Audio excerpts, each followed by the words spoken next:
wanted to be on my brother's team, and I didn't know kind of the path I would need to take. And it just so happened they needed a catcher.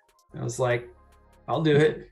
And so I started out just playing kind of the second game of double headers, and then kind of worked my way up into playing the first game and catching. And with my speed or lack thereof, that was a pretty good spot for me. As a catcher back there with the home plate umpire, and I can't tell you how many umpires when we traveled or at home would come up and compliment Cody on what a great receiver he was. With what a nice young man, very calm and collected. He never instigated anything. He's never involved in anything like his older brother was. It's probably true. Cody was a calm, cool, and collected one. And I think he probably got a lot of calls for us because the umpires liked him so much. But he just had the softest hands and could receive the ball so well. It was just, there wasn't much coaching going on. We just watched him play kind of. I can remember probably the first time I said, Cody's probably pretty good, was when I walked in, because I wasn't a starter on the basketball team, and I walked into Coach Gebhardt's office. I would have been a junior, and I said, I'm starting in football, I'm starting in baseball.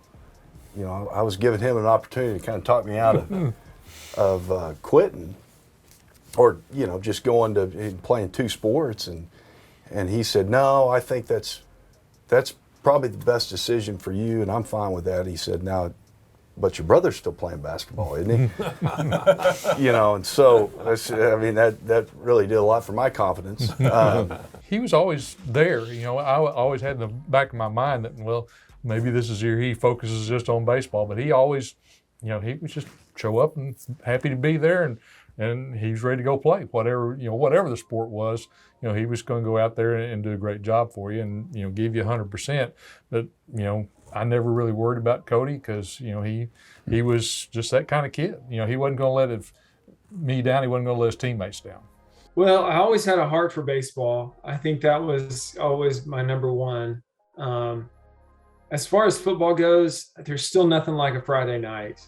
You just can't get that thrill anywhere. I didn't necessarily like the practices very much. You practice all week to play one game, and that just wasn't.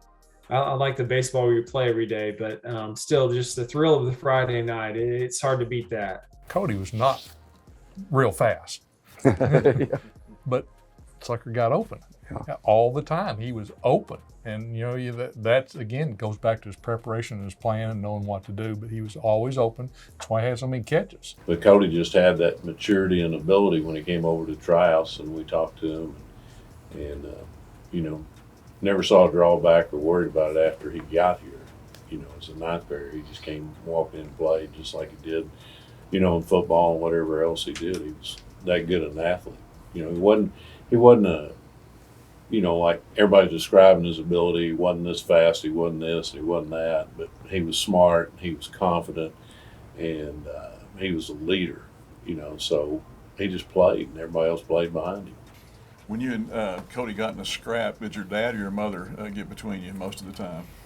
Oh, they wouldn't get between us. They wouldn't. We'd be on road trips, and Mom would stop the car, and we'd have to go out and wrestle or fight or whatever, get it out of us. We kind of had that imaginary line in between us, and I would kind of try to put my fingers right over the line, and he didn't like that very much, and so he took offense to that. But my dad did have boxing gloves, and whenever we'd fight, he'd say, "Okay, let's get the boxing gloves out," and we just went at it. Certainly competitive fought like cats and dogs, but we were each other's biggest fan, and never really had a rivalry. I think back then, kids are specializing now, but we just played just because we enjoyed it. And we played everything. I feel like I never worked a day in my life. I know it's kind of cliche, but I loved every second of it. It was really hard because you got to deal with failure a lot. It was humbling at times, but it was just so much fun being able to do the thing that I love to do most for so long. I think that And then, I think then 2013 was my last year, no matter what. And, just the way it happened, getting called up to the big leagues, it was just icing on the cake of, I felt like I had a good career. I left it all out on the field. And then just at the end of the year, the need arose where they needed a catcher and they called me up, and it was just amazing. There's nothing that he couldn't do. I mean, in basketball, he was a starter, I think his junior year, and then, in baseball, he was a catcher for 4 straight years. And so but his consistency in all the sports and just how Cody is, he was always just an even keel. And somebody asked me yesterday what my favorite place to play in all the places I played at, and it was not even it just came up to my mind at Springdale, Arkansas, because that's my hometown.